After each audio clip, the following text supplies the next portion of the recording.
But really, it's taken a whole community to put this on, and we're really incredibly grateful for all of our sponsors, for our partners, for our venues, for our speakers. It's just been really fantastic to see that community coming together and embracing this topic. And then I'm super incredibly grateful for Karen Sunderman. Karen Sunderman is going to be our moderator for this panel discussion this evening. And Karen does the WDSE, the playlist, among many, many other things, and is such a great voice for arts in our community. And by voice, she's able to let people tell their stories in art, and that's such an incredible gift and talent, and we're so lucky to have you fulfilling that role. So thank you for being here for the panel discussion. So with that, I am going to turn it over to Karen, and instead of having me introduce all of you, I think Karen's going to have you introduce yourselves. So with that, it goes to Karen, and unfortunately, or fortunately, we have the amazing Dan Fitzpatrick here with us.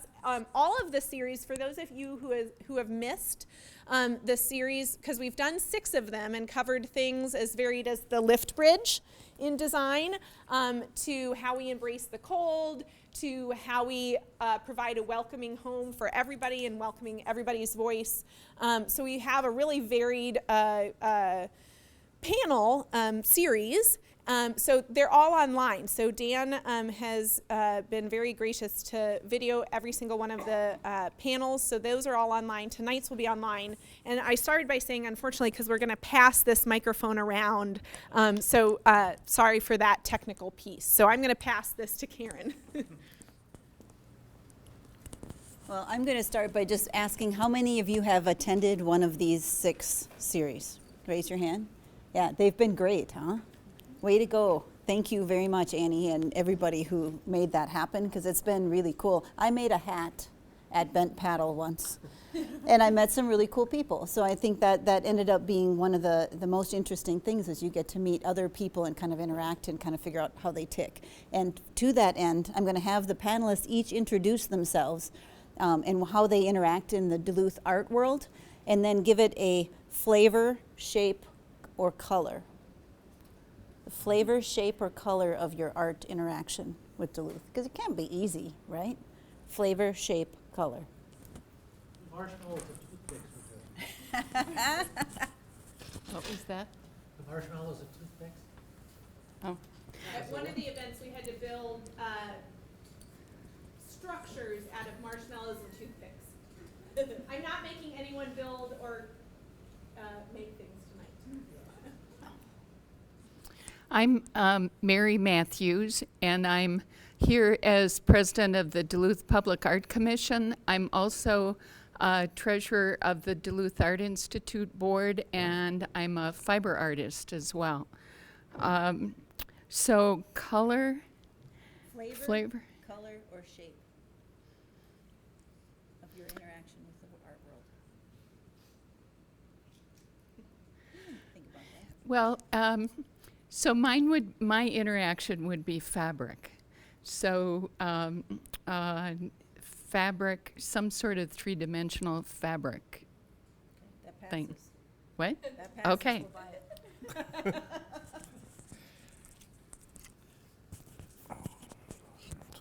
Oh, you heard the directions. I did. We'll do that. All right. Oh, no. Here, allow me. Oh, fantastic. Thank you very much. This is working together. It is. This is arts working together in this community. I'm Blake Thomas. I produce Take It With You, which is a live radio theater podcast that we perform here in the underground. And I guess the color would be orange. It's kind of a cop-out answer because that's the color that we associate our program with and kind of what we put out to the community. But it's orange. Also, it's my hair color, so that's good. All right. How about your shape and flavor? Do I have to? Or? Oh, okay. I thought it was like all three. Say, wow, it's a lot of interacting. I'm Candace. I own Hemlock's Leatherworks, so I make shoes and leather goods. I'm opening a brick and mortar in the Lincoln Park Craft District. I will also feature other artists, mostly from Minnesota, but some national. High-end wearables and home goods, mostly. And I teach shoemaking and leatherworking, mostly at the North House Folk School, but also out of my studio here in town. And my shape would be a shoe, kind of obviously. So, thanks. There you go.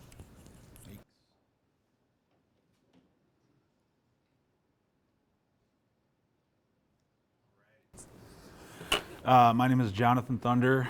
I'm an artist. I work as a painter and an animator out of my studio at the Washington Studio Artists Co-op. How do I fit into the, what was it? Your experience with Duluth art. Oh, my experience with Duluth art. I've seen a lot of amazing artists, met some amazing painters who I really gravitate towards. And I found that in the art world, everybody's very supportive here of each other, as opposed to, kind of like competing, which I really appreciate. So for me, if I had to put a taste on what I do, it would be Sharkleberry Kool-Aid. Sharkleberry Fin Kool-Aid. And it's teal, which is also my favorite color. And I love Kool-Aid.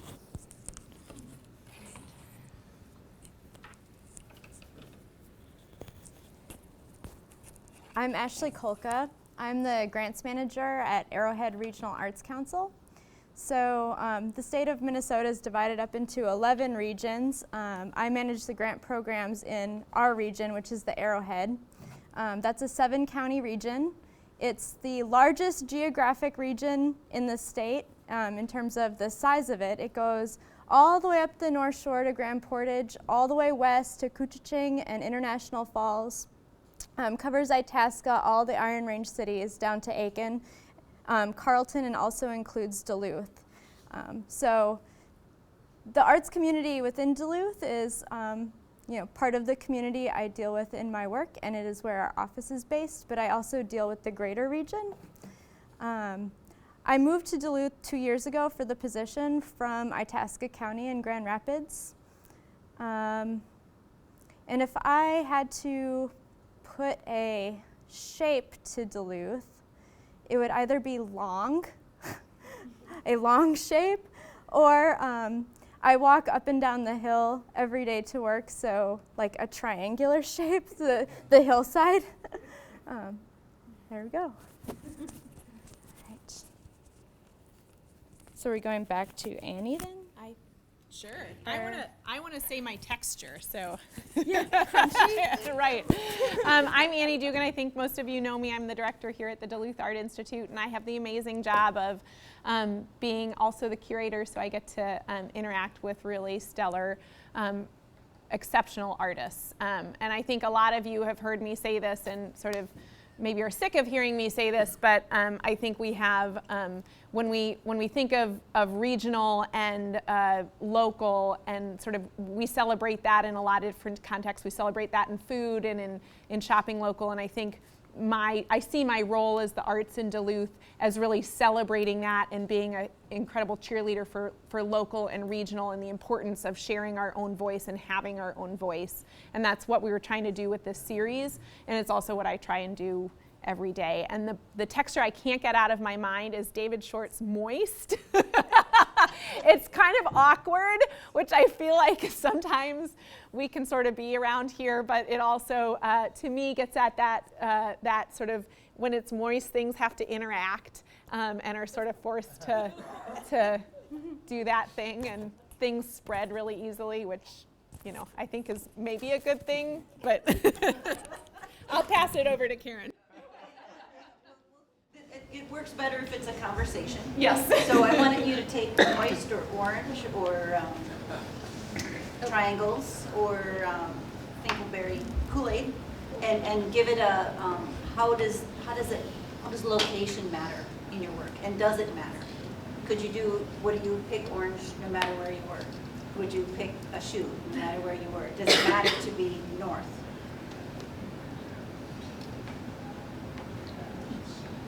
Who's got the microphone? I do. Okay. All right. So, well. Oh, the microphone actually doesn't work. It only it's working for the person that's videotaping. So it's a good reminder for the panelists to speak up so that the people in the back who are too shy to sit in the front can hear. I'll speak loudly. A little bit about our story is that my wife and I moved up here in October of 2013 from the Twin Cities. We're both artists. We're both career artists, for good or bad. That's what we've decided to do.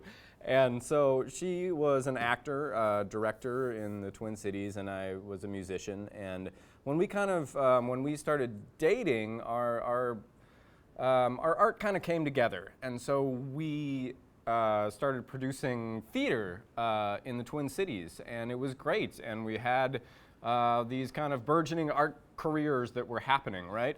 And then we decided to move to Duluth. And we love Duluth. I would come up here to clear my mind and finish songs and figure out how everything was supposed to work. And so we love the town. Mary went to school here. She graduated from UMD. But we moved up here yes, for a romantic reason because we love the town, but also because we saw an opportunity as artists here to do something that we could not do down in the Twin Cities. And so the show that we created, that when we came up here, we moved specifically to make this show here. And so the color orange, I don't know. That was a lucky accident. I think it works for our show. I don't know if it would have been orange in the Twin Cities or not, but the fact that we made that leap to be here in this community was not an accident. We really thought that there was a community here that would embrace us, and they have. Candace, shoe? Would it be shoe no matter where you were? Yeah, it would be. But I went to UMD, a while ago. And then I lived and worked all over the world, and everywhere I went, I was always thinking of Duluth. And so I figured that had to mean something. And I got into shoemaking, apprenticing with a master in New Hampshire. And I lived out east and worked in New York for a bit. But when I knew I was working so hard for other people, I knew that I had something that I myself could give. But you can't. Trying to do something like that in New York City is, a little overwhelming, I guess. Kind of same reason I knew I could create something here that A, doesn't currently exist, but B, I would have so much more creative freedom. I wouldn't have to be obsessing over making sales and having that be my only goal. I could have a little more creative flexibility because my overhead is so low. Living here is very reasonable. And I had experiences in the Twin Cities in fashion journalism. I worked in North House Folk School in Grand Marais. So to be in Duluth and be right in the middle, I kind of feel like it's one giant community for me. And I have a lot of connections in both. And Duluth is just the perfect combination of everything that I was looking for, I guess. So, yeah.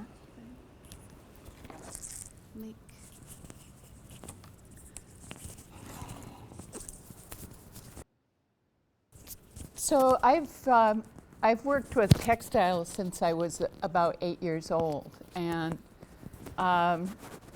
so it would always be textiles, whether I was here or somewhere else. But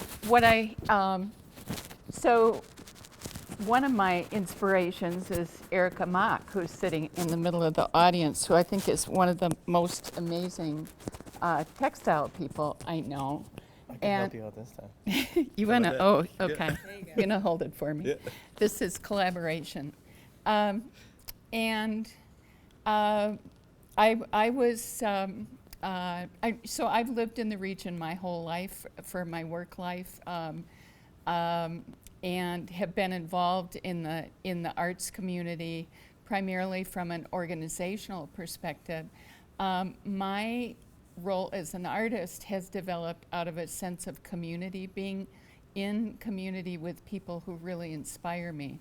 I last October walked into Karen McTavish's quilting studio up by Chester Creek, fell in total love with a whole new way of expressing my textile art, and so I'm an art quilter today, and that wouldn't have happened living anywhere else. And you think about the artists and that are in this community that work nationally, globally, and they're doing their art here, and we have the ability to be in community with them and be inspired by them. It's really amazing. So I'm very grateful to be here right now. The end. Thank you. So Jonathan, does North matter in your work? Is that reflected in their location, and does it influence your Kool-Aid choice? Well, yeah, I think when I'm in Duluth, I've taken on a certain style of painting. I feel as though being next to that lake, there's like a certain spiritual energy that I feel really influenced by, and I've been told that in the last 2 years since I moved here, people have said that my colors have become more alive, and you know, I think that's just because I feel so I don't know, just impassioned from being like in a city that's like right in the middle of the wild. So there's a lot of inspiration here. I go to Santa Fe, New Mexico to do an artist residency a couple times a year. Recently I was down there for a little over 30 days, which was my longest residency there. And the first few times I went down there, I kind of like wanted to stick to my guns and be like, oh, this is how I paint in Duluth, so this is how I'm going to paint in Santa Fe. This is just me. But I kind of let it just flow through me, you know, and I really took on the texture of Santa Fe and the color scheme down there. And then I brought those paintings back. I guess I put them side by side, and really the only thing that changed was the kind of the scenery and the painting. But the colors are all still the same. You know, everything's still really vibrant. There's a lot of painters here in Duluth that are colorists that I really gravitate towards their work, and you know, they have a loose, fun style and take chances and stuff. Those folks really inspire me. So I think Duluth definitely has its own way of influencing me. A lot of my animation clients come from Minnesota, so it's easy for me to work with them from my studio here in Duluth. As far as the Sharkleberry Fin Kool-Aid goes, I think I like that because it's got a cool title, and you know, I like artists. Like I remember reading some of the titles on paintings by Salvador Dali, and they were really long, and just being, you know, thinking that that's how I want to title my work. It's just not. I just want it to be like a whole sentence. So that'll probably go with me wherever I go. But yeah, painting in Duluth, animating in Duluth definitely has a different flavor than painting elsewhere, like the Twin Cities where I grew up in Santa Fe, New Mexico. So Ashley, you have the experience of growing up elsewhere, spending a good amount of time in Grand Rapids. Now you're in Duluth. Do you see something that is north, that is different in this area? Does it influence your own artwork? Because to rat her out, she is also a beautiful artist. Ah. Well, I guess I'll start with sort of where I've been before I came here. So my family is originally from north central Wisconsin, Merrill, Wisconsin to be exact. But I grew up largely in the South, in South Carolina and Kentucky. My dad is a soil scientist. He currently works for the Forest Service, but has done other work in the past, so that's what took us sort of to different states. And I lived, after I finished high school, I lived in Louisville for a time, and then Minneapolis for a time, and then I went to grad school in Milwaukee, and then came to Grand Rapids, Minnesota after that. So having grown up in the South, moving to a small town in northeastern Minnesota was a fairly big change. And but what I found that I didn't expect to find in Minnesota, even in, I was an art historian and looking for arts administration work, and I landed in a 10,000 person town and immediately found work like at a community arts center, was doing what I love almost from the get-go. And I don't think that would happen in many other states. I think Minnesota is unique in that way, and part of it's because of the legacy amendment and the sort of grant money available. But transitioning to Duluth, what's different, you know, in Duluth compared to, say, Grand Rapids? One of the reasons I left the job in Grand Rapids for the job here is one I probably shouldn't, maybe shouldn't admit, but I had everything in place in Grand Rapids except it's a difficult place to be single.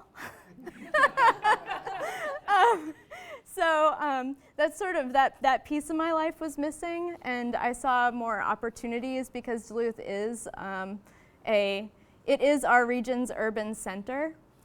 It's not a huge city, but it is our region's urban center. So I moved to Duluth sort of with that in mind because I wanted to sort of grow my own sort of family life somewhere. And I was sort of dipping my toes into the same well in Grand Rapids and getting the same results. And so, but moving to Duluth, the thing that hits you right away, and once you live here a while, you sort of start to forget it sometimes, but you should always sort of slap yourself and remind yourself about it, is that the impact that the huge lake has. It's just profoundly beautiful, and I get to look at it every day.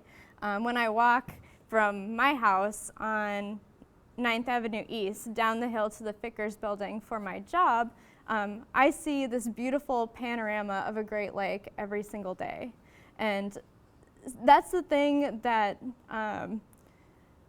sort of felt the most different and the most invigorating about being in Duluth was the lake. To be honest, and then if you're traversing the city on foot, the other thing you sort of have to reckon with all the time is the hill, and then I've sort of lost track of your question. So do you want to?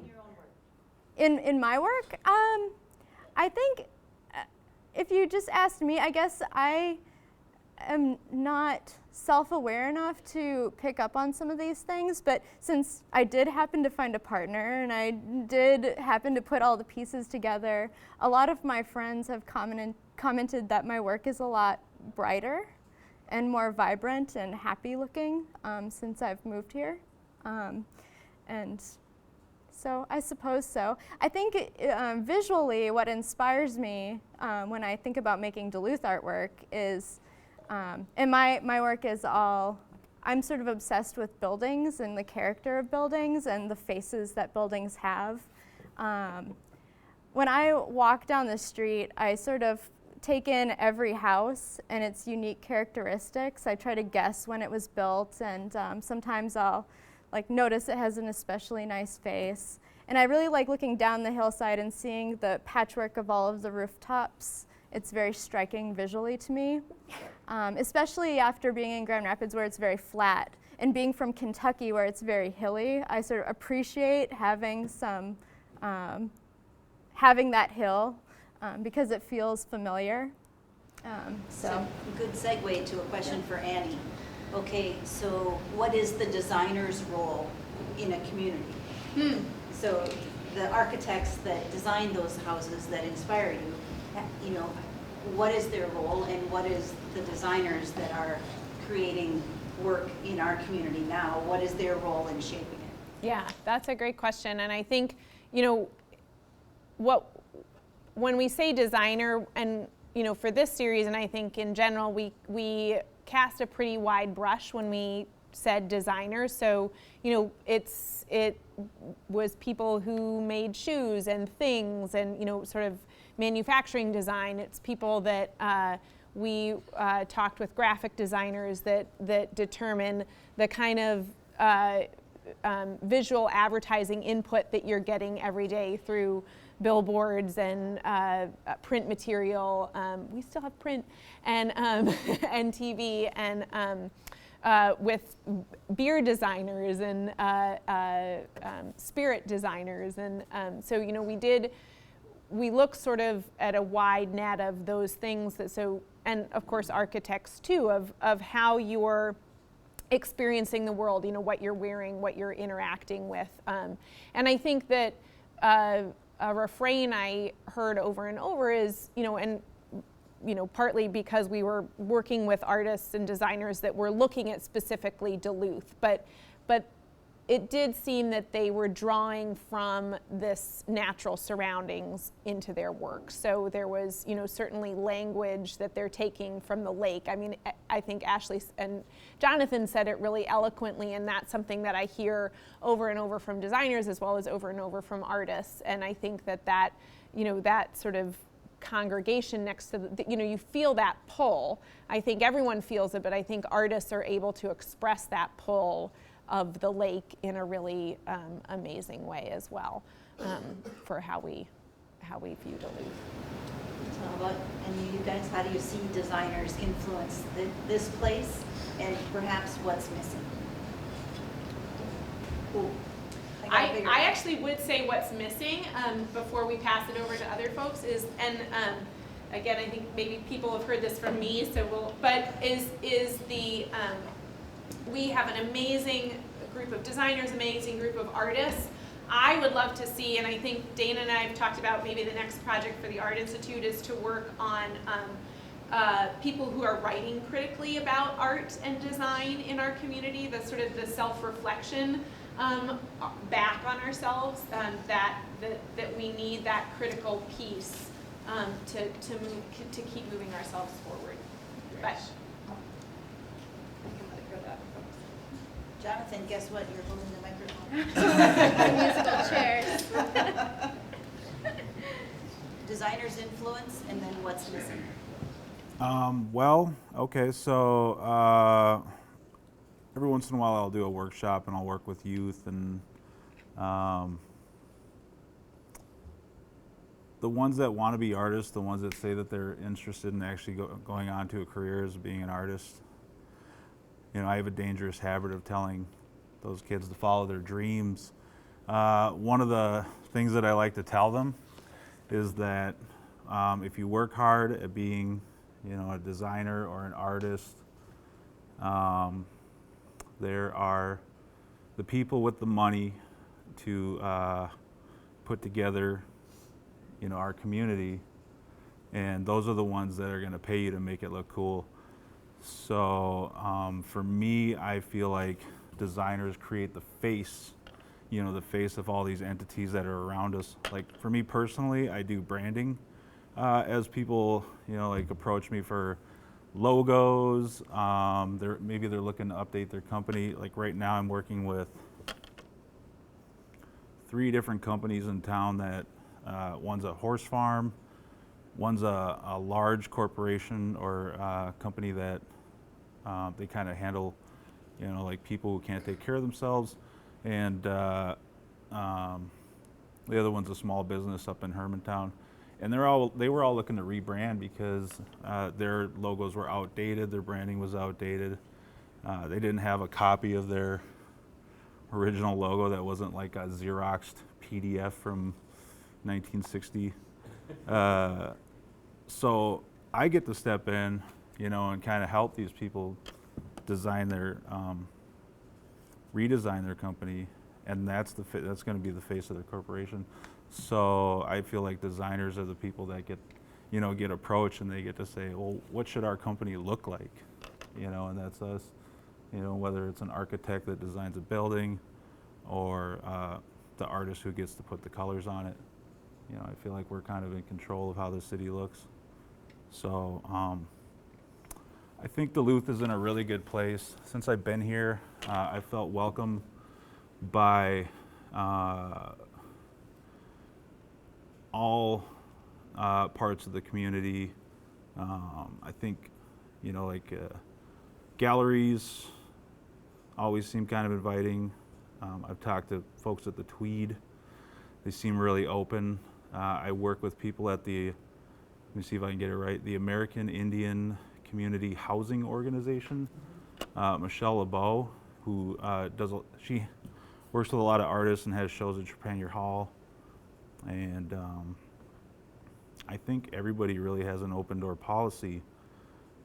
What I would like to see, I think, is already happening. You know, it's a lot of collaboration, really people really accepting each other and working together no matter what their backgrounds are, and just mixing culture.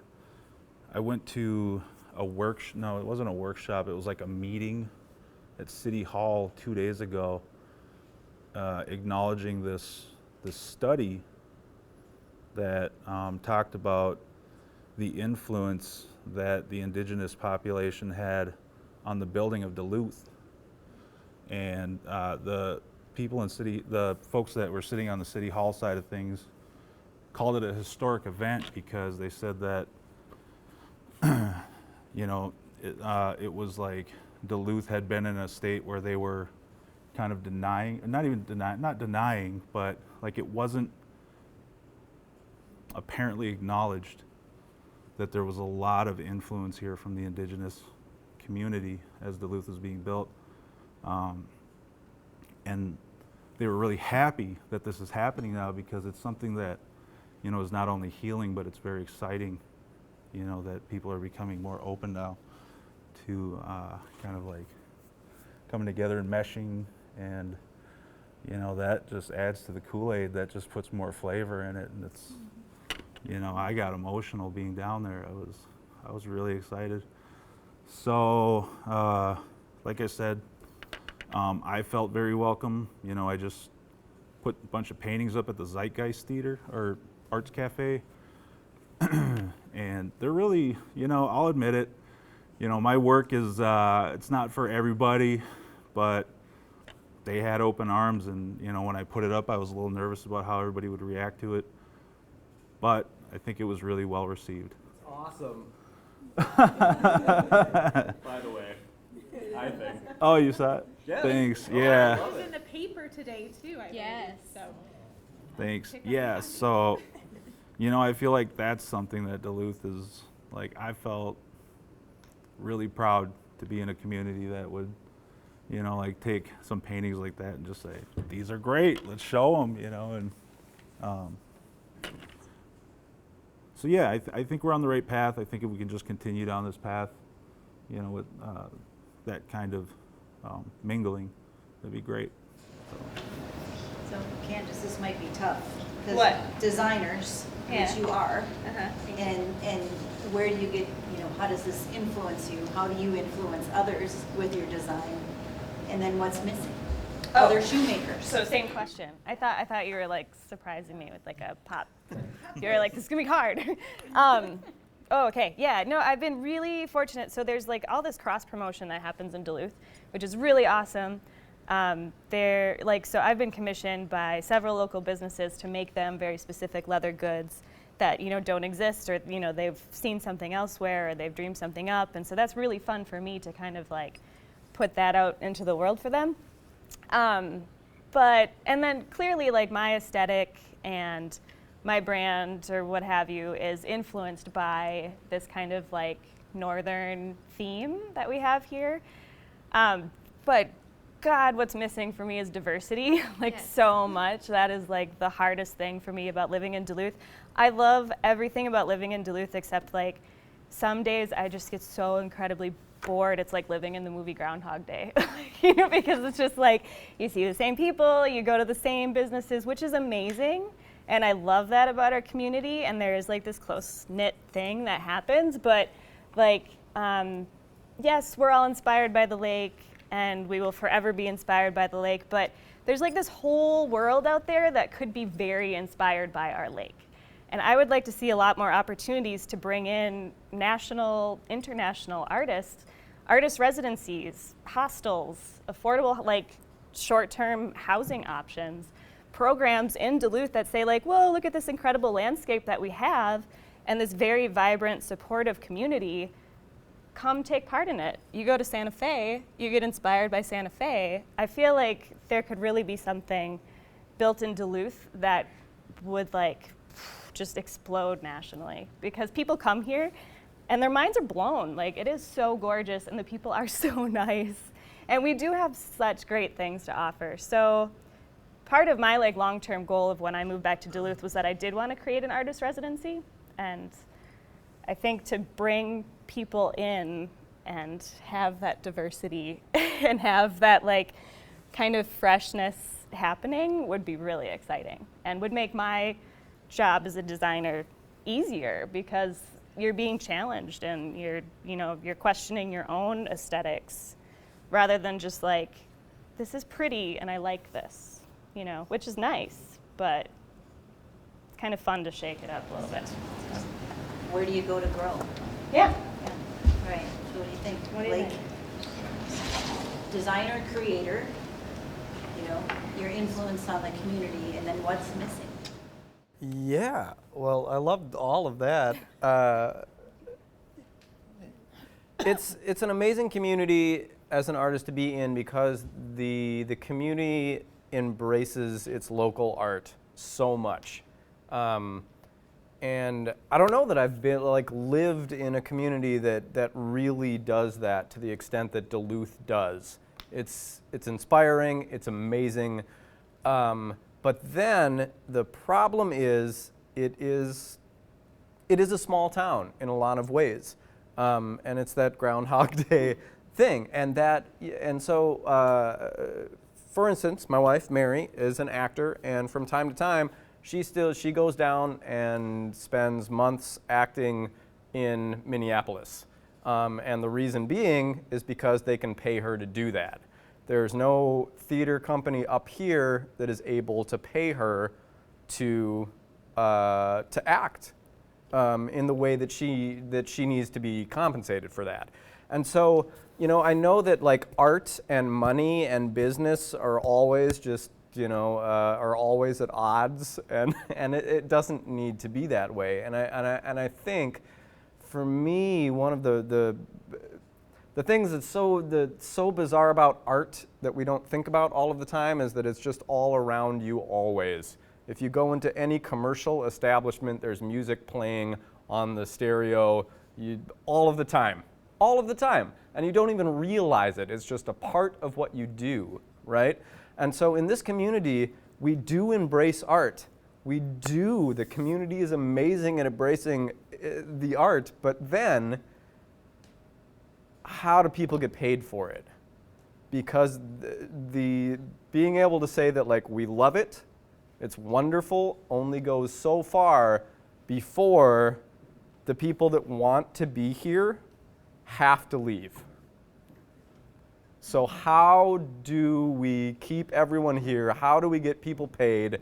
How do we do that? And I think that's the big thing for us. And that what we're really trying to do as artists in Take It With You is really trying to figure out how do we do that? How do we do that? How do we get people paid? And how do we make sure that the community understands that it's important, and not only just emotionally and culturally, but it's good for business, and it's good for this community and that all works together. And it's weird, and money and art don't like each other, but we got to figure it out. All right. Mary's one of the smart people who has worked really hard to try to bridge some of those. And I don't know what the Duluth Public Arts Commission is working on now, and if that has anything to do with that, or tell me what your thoughts are. I have a whole bunch of thoughts based on the comments, the great comments that people have been sharing, and I'll try to remember as many of them as I can. What I was thinking about was that we're at a critical juncture in many ways, and when I think about how the Design Duluth has shown many ways about how good design in Duluth feeds off itself, and it continues to grow. And I think the story of how Epicurean and Lal came to be, and how that led to David Salmela starting to use those same materials in his architecture. I mean, those are elements of design in Duluth that have gone worldwide from here, and continue to make an impact. I loved when the interior designers at Cirrus talked to us about their interiors came from race cars. Wasn't that they went to Detroit for inspiration. They brought it back here.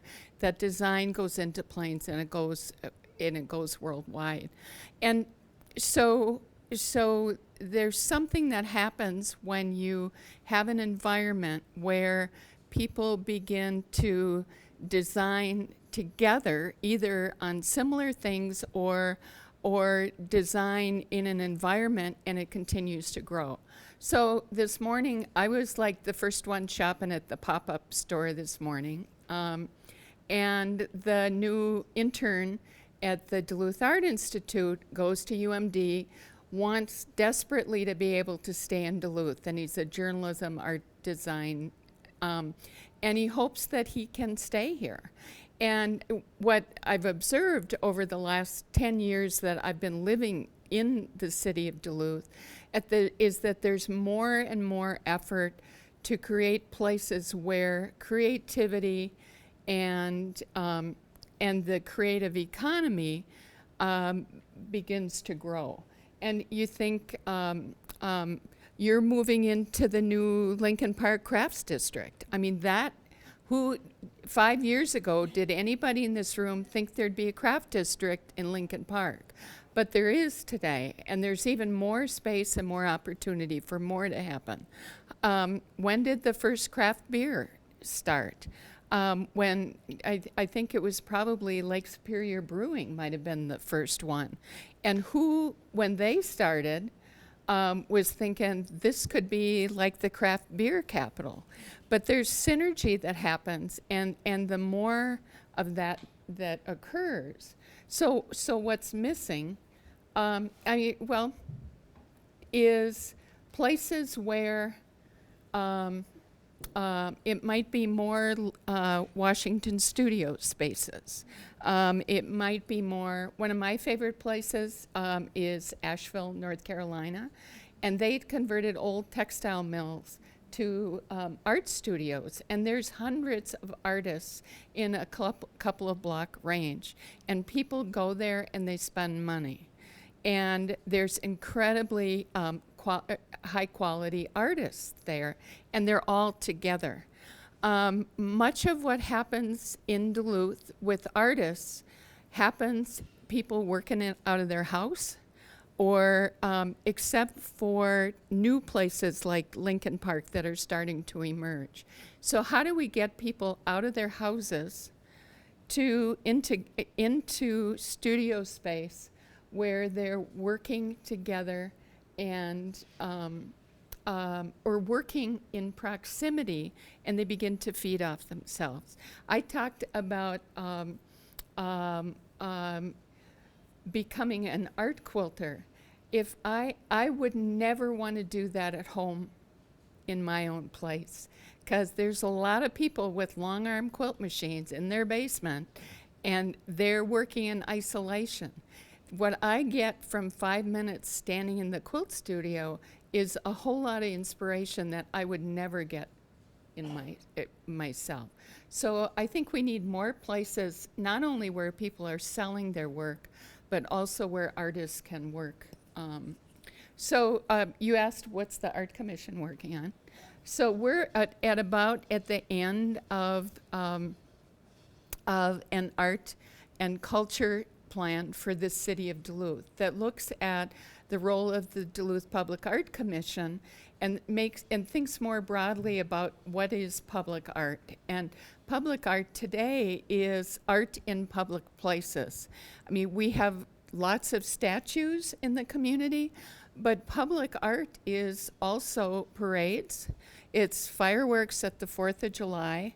It's the Park Point Art Festival. It's art in public places where anyone can go. And so our plan will be to work through the city and to try and bring art particularly to neighborhoods and use, because everybody wants to we need a piece of public art and let's put it on the lake walk. Well, we need more public art, and it should be along the St. Louis River corridor. That's being talked about. It should be in Lincoln Park. It should be something that helps bring the community together. It doesn't have to all be in the same place. So that's part of it. But there's another part to the plan about arts and culture in the community that the city can't drive, but the city can be a partner. There are a number of people in this room that have been part of an organization called Twin Ports Arts Align that's tried on a volunteer basis to really build audience participation. Because one of the ways we get artists paid is we have not just us, because part of the Groundhog Day is we're all the same people at every arts event. And we have arts events in Duluth. I mean, we just had Homegrown. And, every week there are activities here that ought to be an integral part of the tourism development strategy for this region.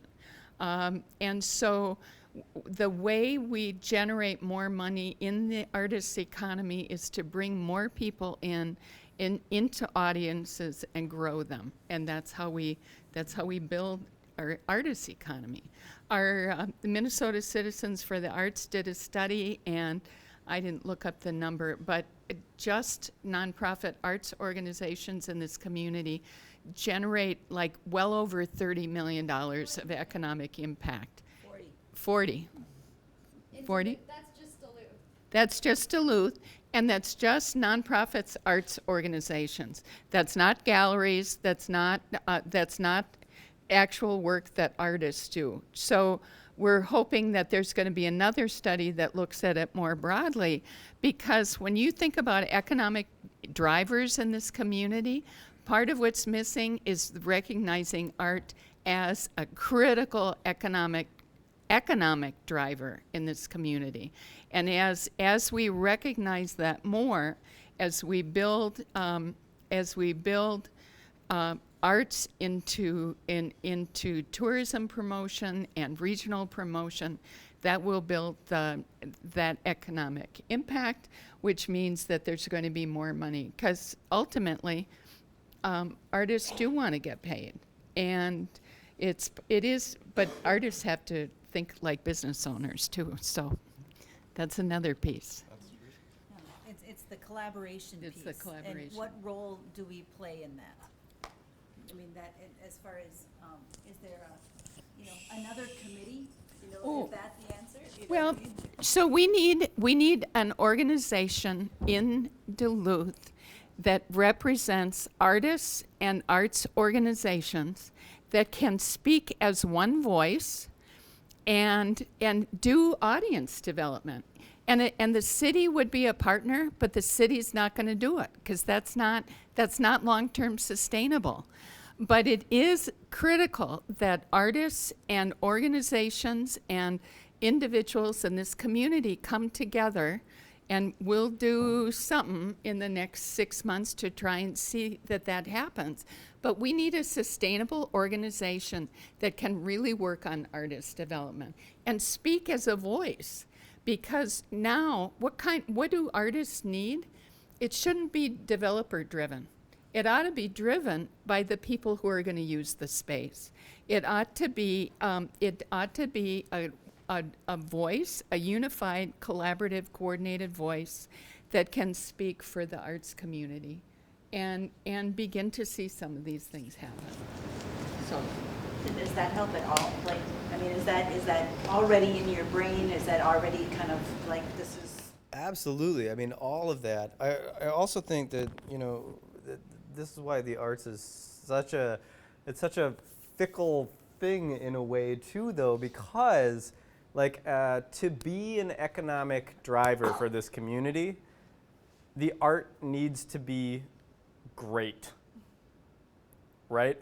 And that sometimes I love this community, and I love how much this community supports its local arts.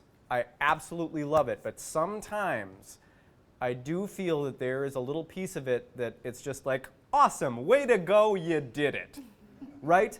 As opposed to looking at the actual product and saying, is this world class? Like, is this as good as what's going on in the cities? Because if that doesn't happen, then that economic progress is not going to happen either. And so who is making that decision? And as a community, we also need to make sure that when we're seeing things and they're not that great, that we don't just say like, great, good, awesome, we're a community. We need to say, is the art good? Like we know everything that's happening in the entire world, right? And we can see what's happening in the entire world instantaneously because of technology.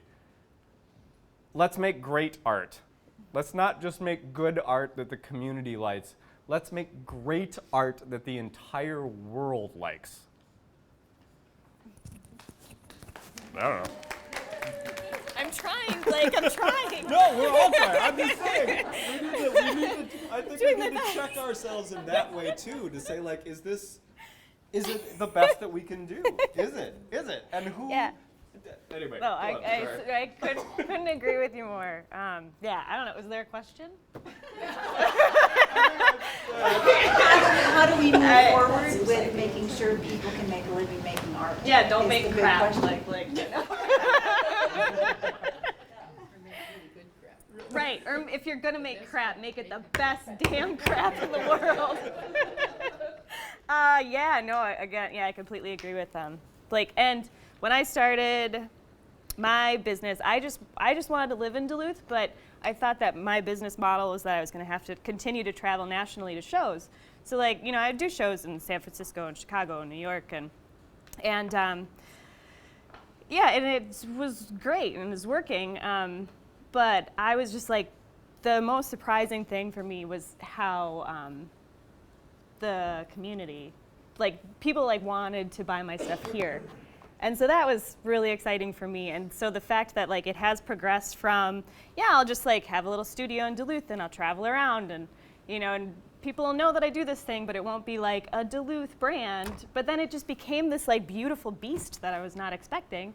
And now I get to open like a great brick and mortar shop in Duluth and then help other people and have that be a platform for their art and to like be like, yes, you know, like, let's make good art together and like and good craft.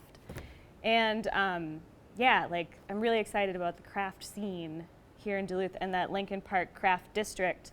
And moving forward, having these spaces that are currently very affordable, we'll see what happens, because that's what always happens, right? The artists move in because it's cheap, and then it becomes cool, and then everybody wants to be there, and then there's a Starbucks, and you're like, shoot, I have to move. But I think this, should I expound? Does everybody know about the Lincoln Park Craft District? That like, so it's Frost River, Bent Paddle, then I'll be there. Duluth Grill is opening a new barbecue place. There's going to be the Boreal Cafe as well, like a farm-to-table cafe. Another brewery is going on the other end of the block. And so it's really kind of this push for tourism to have like another, like an alternate to Canal Park, but that is so uniquely Duluth, which I think is great. Because it's time we stop trying to be, you know, a tiny Twin Cities, or like, hey, like, I'm cool too. You know? Or like, I feel sometimes like Duluth feels like the little brother of like the cool football playing Twin Cities, where it's like, we have like a lot more to offer than that. Like, we are way cooler than that and way better than that. And so it's time, and I feel like Duluth is finally like really realizing how great it is and how much we do have to offer, like the country. This region, like you said, you have to slap yourself and like not take it for granted, because sometimes when you're in it every day, you forget just how gorgeous it is and amazing, and how people help each other. You go somewhere else, when the apocalypse happens, I'm really glad I live here, because like I know my neighbors will help.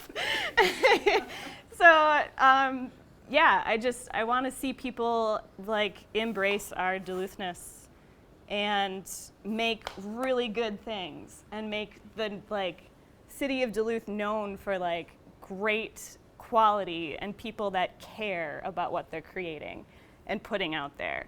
And I feel like we're headed in that direction, and that's why I'm really happy to be here. So, did I get too off topic? Nope, you're right on. Okay. Then I'm Jonathan, but I mean, seriously, you guys are all great examples of people who are making quality work. And yes, you have to look for people who will challenge you and not just stand up and give you a standing ovation because you showed up. You know what I mean? I get that. Jonathan, making a living in Duluth, you know, is there things that we can do as a community, as artists, as individuals to make that a more viable choice for people to make art in our community? Yeah, well, that's a really good question, and I feel like I have some answers that maybe more like opinions. So as far as me making a living in Duluth and working as an independent artist, I take animation contracts, you know, and occasionally sell paintings. But the paintings that I sell for the price that I want happen outside of Duluth. Like I recently did a show in Minneapolis where, you know, people were paying me the prices that I want. In Duluth, the prices are very low on artwork, and I think that it's hard to imagine somebody working like really hard on a craft, and I'll even say that a painting is a craft, you know, that and then getting paid what I would consider is probably like $12 an hour, you know, for the work that they did. That took them years, maybe decades to get to that, you know, that point of artistry. I've always had a different approach with my pricing. My story as far as how my pricing got to be is like, you know, I just took a chance. I added a zero to everything, and I started selling paintings. So I kind of feel like, you know, art, it has to be good. You know, like you have to have people around you that are creating good content, like you said, you know, and you have to feed off each other and really almost not compete, but use each other as a standard. And all that backslapping, you know, that you were talking about, you know, that's not really helping. I feel blessed that I got approached recently by a gal in the community who's an amazing painter. She's a painting instructor. She said, hey, you know, me and 4 other artists, more 4 other painters, have a critique every month, and we'd like you to join us. And, you know, I hadn't had a critique since, I don't know when. So I was really terrified, but I showed up, and, you know, I just brought some simple painting that I had put together. It was like my first still life that I had done in years, for just to kind of sharpen my sword a little. And I felt like that was a great thing, because, you know, like we all just sort of gave each other the, you know, the business. We were like, well, this here doesn't look like it exists in that world, so, you know, this is stuff that you should think about. And, you know, I feel like, you know, my game is a little tighter because of that experience, and it will continue to be that. And you know, as far as pricing goes, and world-class artwork goes, I do think that it would be a good idea for a lot of artists in Duluth to kind of hold, you know, their artwork to a standard that you might see in a catalog that advertises the work of Santa Fe, New Mexico. And I only use that as just because that's where, like, I've traveled to recently. And you can get, like, when you show up in an airport that has connecting flights to that region, you see that catalog. You know, when you get off the plane, you see that catalog that talks about the galleries in that town and showcases some of the more prominent artists featured there. You know, and I think people that travel there are interested in that. They're like, oh, so these are the artists from this region that we should be paying attention to. How they pick who goes into that catalog, I'm not exactly sure. And then getting the tourists there, like, you know, you were talking about, how do we do that? So I feel like, you know, there's a lot of questions up here, and I'm down here, you know, on the, you know, I'm the producer of artwork, like on the, you know, the working man spectrum of that. So just kind of looking up through all those different layers, I guess that's kind of my opinion on that. Ashley, is there anything that the Arrowhead Arts Council, or in your experience, is anything happening? Well, what my plan is to finish off with Annie and then ask if you guys have any questions, just so you know.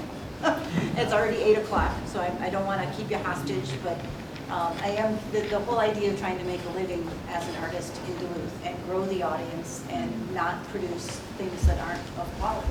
You know, where do we go with that? I guess like a couple of things. I'm a program officer for a granting agency. I don't evaluate or score the grants, but I am that person who is there for the applicants to help put together the best application they can, you know, for the people who do evaluate the grants. And something I don't encounter a lot, but do encounter somewhat, are because Minnesota is so unique and there is so much grant money available compared to other places in other states, there's sometimes an idea that you can sort of make it on grants alone as an artist in our region and across the state, and I would say that's not true. You're not going to do it entirely on grants. We need to have supportive audiences who pay for work in order to make it work in our region. And I guess the segue, part of the reason I say that is before I went into doing grants administration, my whole career has been in gallery sales. So it's been my job to be the person to sell work to visual artwork to audiences and sort of work to engender a culture of collection, you know, within communities where people not only love their artists, but will pay for the work.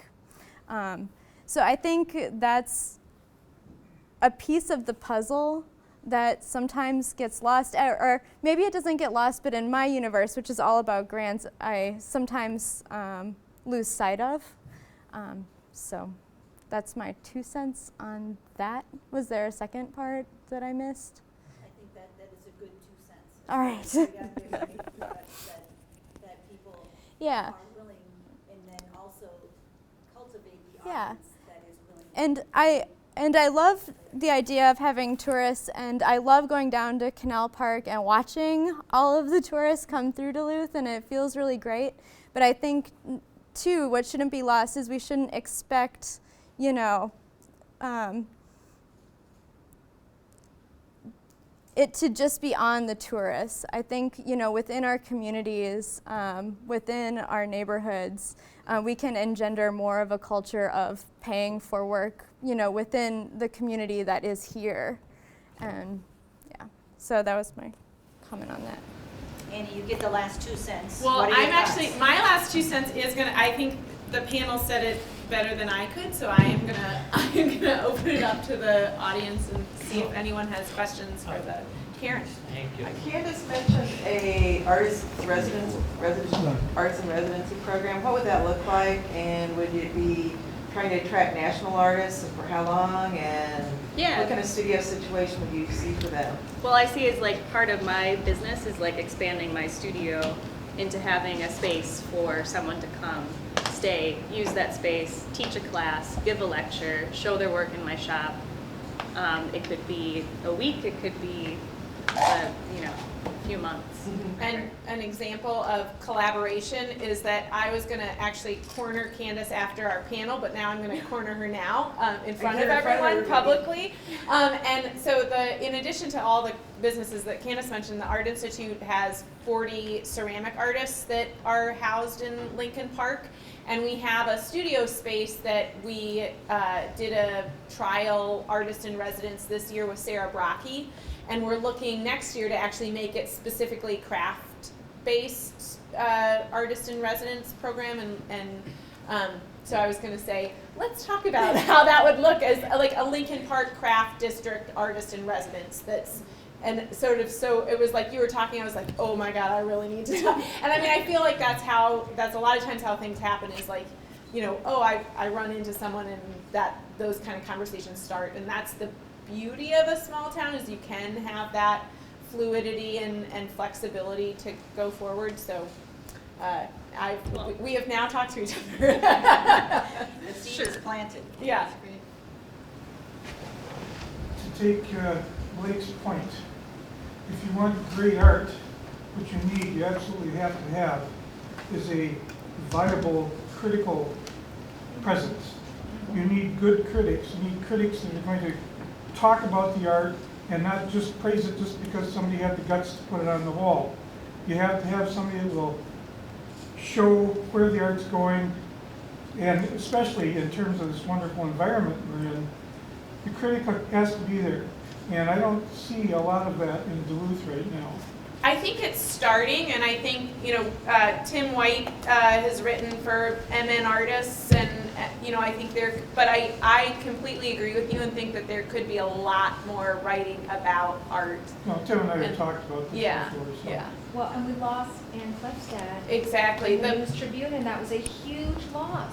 Exactly. The News Tribune, and when, actually I shouldn't tell stories on people, but when 5 years ago, when I called up the News Tribune and asked why they weren't covering visual arts more, they said, well, the visual arts isn't an art, it's a humanity.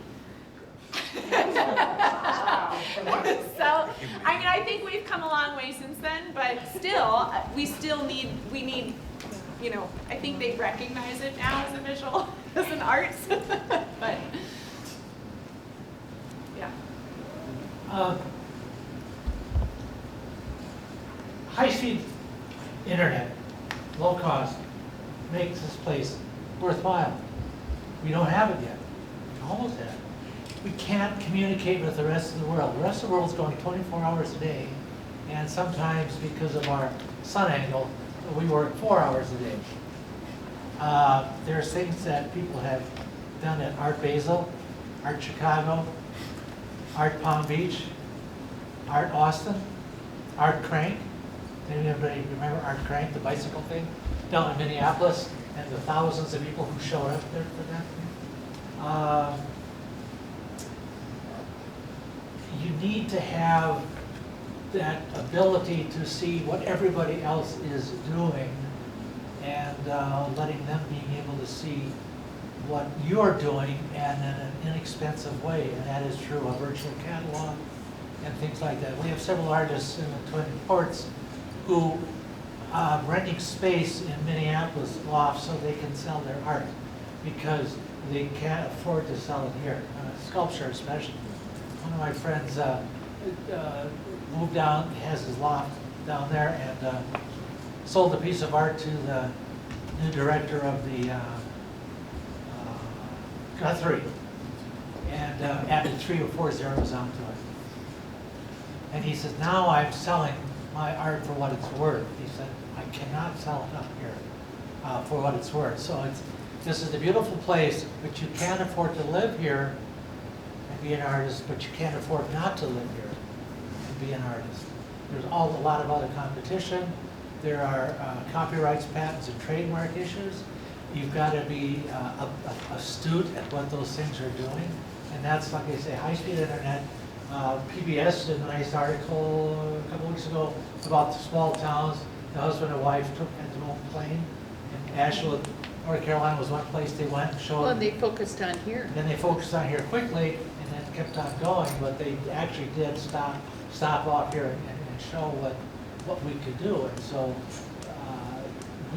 we have that capability, and we need to have an inexpensive, broad-based way of looking at our art, their art, what is happening, what isn't happening, and then seeing what happens, like Minneapolis with the Uptown Art Fair waxes and wanes, the people that are involved in it get puffy, so then they have the Memory Park, and they have the Powderhorn Park Art Fair, and you have the buses moving around, and then they have problems, so that but you can learn from them and not make the same mistakes sometimes that they do.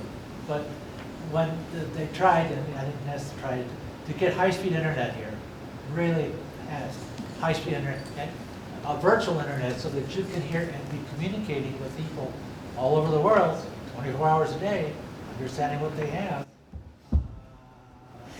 That's a first a jump to see, and it's very critical, it's very hard. You also find out that people take pictures of your work and send it to China and have it reproduced. And if you don't have high-speed internet, you will never know that your work is being reproduced by somebody else. They have whole towns that do art, and they have whole towns that do sculpture. And you just show them the picture of something, they can do it. So what you have to learn to do is being able to get your art out there, sell it fast, and then move on to something else so that they don't have a chance. And that's done by having a global view of what's happening, because it's a very competitive thing. And Christie's, what was it? Sorry, it takes a little time. A couple nice ones. $300 some million in art. The fellow from New York died at the age of 28 or 30. Basquiat. Yeah, he had one piece that 12 years ago sold for $5.7 million. He just resold it for $57 million 2 nights ago. Japanese people were going nuts over it. And my friend Doug Flanders down in Minneapolis says, "What's going on? What's happened? What happened to us? Did we get lost?" He says, "So now," he says, "it's all buying and selling on the internet. Showing the thing, showing it in 3D, what happened." That's 88 cents. Well, that's what happens. And we're all capable of doing it.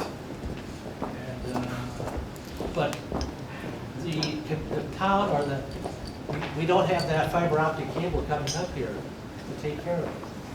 And we could fight for that through state and federal grants and organizations, which they're trying to do with the small towns. All of a sudden, it opens up a whole new thing, and then also artists can come up here and live, produce art for every place else. So where does that go? Any other questions on that? That is a piece of the multifaceted puzzle that we're trying to put together. Any other comments, questions? Go ahead. Hi. I don't know if I'm off base or not, but I would have loved to see an architect on that panel. I'm sorry. No, that's a good point. I think Karen encouraged me when I was setting it up that we shouldn't have too many people, and I already had 6. But we did have in the series. We did have a couple. We had Michael Lavager from DSGW Architects and David Samala as well. So like this is just one of like many, but panels. So that's my defense. Yeah, I mentioned that because I sort of would like to see art come outside, could be in the street, in parks and so forth. And I feel that in Duluth, we have, as was mentioned, an amazing landscape. And it's really I mean, it's worth really looking at it. The city of Duluth is 26 miles long, which is really mind-boggling when you think of it. It goes from Fond du Lac all the way to Leicester River, further actually than Leicester River. And then along that, there are 46 creeks, and then 17 of them are trout creeks. I mean, that is things that are just totally amazing, but those creeks are all buried. And I mention all of that because I'd like to see first art outside, but I'd like to see also see, I think we lack landscape artists or architects to work here, to bring this up, you know, this uniqueness. I mean, all those creeks are buried. So anyway, It makes our city very unique. You're right. yeah, and then there's a potential that's just amazing. It's huge. And, you know, for me, I take that really at heart. I think that we, whether it's for art or anything else, we need to have a long-term vision. And the future is such, you know, without going into details, we know that the great majority of the population, if we are to survive, will have to live in cities. But those cities cannot be the way they are today. They need to be made livable. We have to, my word is to rewild the city, you know, bring the nature back into the city. And art goes with that. I mean, it's just, and then when I mention architects, it's just architects are a great venue to work with other artists, visual artists and things like that, because they need that input, and they have the money, you know. So anyway, I just want to throw that out there. It's part of what makes our community, this community, not just the lake, but the geography. Any other final comments from you guys? Any other questions? Sorry. Any other final comments from you guys? Was it worth it? Absolutely worth it. Actually, I do have one final comment. Is that 2 years ago, I received a individual artist grant from ARAC, and it was amazingly helpful. And I think that's like exactly what you were saying, is that like that's what that purpose is to, those grants are there, and like that helped us so much in that first year for me, and now it's up to us. Yeah, likewise, You know? I got 2 career development and quick start grants, and I would not have been able to buy my machines. Right. Start producing my work. So we're so lucky here. There's so many opportunities for artists. Like Minnesota in general is like, I talk to my other artist friends around the country and they're just like, what? They give you money to make art? What? So.